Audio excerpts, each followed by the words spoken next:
Hey, this is Subspace Transmissions. I'm Tyler. And I'm Cam. Cam, on the most recent episode of the podcast, we're talking about late additions with regards to Star Trek. These are characters that entered each respective franchise a little bit later than the main cast and really kind of shook things up. Like Shakar.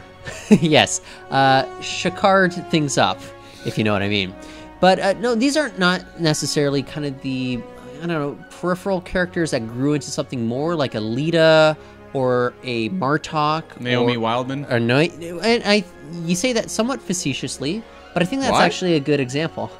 You're not as big as a Naomi fan as I am, but we do kind of settle on, I think, two particular characters that are very notable throughout the run of Star Trek. Yeah. Why don't we just have them go back to back? With regards to Deep Space Nine, we have the introduction of Worf, fresh off of the recently destroyed Enterprise D. Right. Sorry, Picard. And we also have Seven of Nine, the former Borg drone who appears in Season 4 of Star Trek Voyager. So these are both Season 4 additions to the franchise, which is interesting. But what do you think makes these two characters so distinct from, I guess, other examples that we draw upon, like a Dr. Pulaski, for example? Or a Vic Fontaine. Yeah. I think what makes these two really stand out is that they feel engineered to get a fan response. Now, Worf, for obvious reasons. It's Worf from TNG, fan favorite. Whereas, like, 7 of 9, maybe not necessarily in terms of, because it is a new character, but it's a Borg. And to me, that means excitement. Throwing a Borg into your crew as a main cast member, that's a big deal. Okay. Yeah. The other thing that I think is very notable here is that these are characters that seem to have a lot more depth and nuance than many of the other kind of cast members that we had met before. Right. I'm not going to pick too much on Deep Space Nine, though, but if you look at Star Trek Voyager, I think they went as far as they could with a character like, you know, Harry Kim, or even Neelix or Tuvok to a certain degree. Mm-hmm. And they're like, well, what can we do to kind of mine some of the character beats, some of the humanity within somebody like 7 of 9, and really give her far more layers than we saw with some of the other characters. I just think the writers were far more interested in what they could get out of 7 of 9 than versus a Tuvok, right? Well, Star Trek has always loved these outsider characters like Spock and Data, and it just felt like 7 of 9 had the elements, I think, that really inspired them in a way that maybe the Doctor didn't. Like, it feels like 7 of 9, they are full-on fascinated by this character. You say the Doctor, though. They do fun things with the Doctor, but they don't have the same fascination, I think, with, like, discovering this character's approach to humanity. Well, he does like opera, Cam.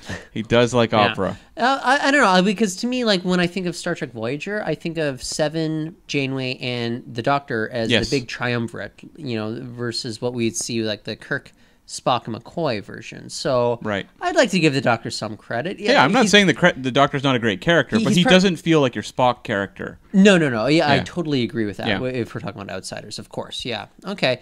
Let's go over to Worf, though. He is clearly an outsider, very much like 7, but he's on... He doesn't even live on the station. Well, yeah, he likes living in his really cramped quarters aboard the Defiant. Yeah. But he's on a series populated by other outsiders, which you wonder, well, is this guy even just going to be kind of left behind amongst all these other, you know, these fascinating Odo or Quark sorts of characters here? Right.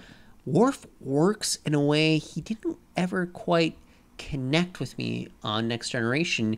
Even though watching him on Next Generation, he was always one of my favorites. I really wonder if the writers were just kind of on fire on Deep Space Nine in a way they just simply weren't interested in more on Next Gen.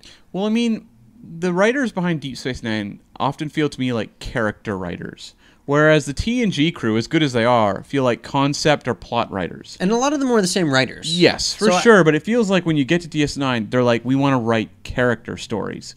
Versus, like, you know, you can look at some of the great TNG episodes. They may have some great character stuff for Picard, Riker, whatever, but they feel driven more by a really fantastic, like, sci-fi hook. Whereas DS9 feels like a lot of time, like, we just want to expand these characters like a novel. What do you think would be kind of a good go-to Worf episode for fans that were maybe more familiar with the character on Next Generation, but weren't super, in tune to what he was doing on Deep Space Nine. That really kind of represents, I guess, some of the depth and nuance that he was able to get on the new series. Well, it's tough because Deep Space Nine is a show I think it really depends on you watching episode to episode. Mm-hmm. But so I think like Way of the Warrior is a great one to tune in for, just to kind of get a sense of where Worf's going to go. But the one that really comes to my mind is the one where him and Jadzia go on the mission. Change of heart. Yeah, a real strong one, although it is curious that he kind of gave up his career as a commanding officer in Starfleet in order to save his wife's, or his future, or no, it was his wife's life at that time. Yeah.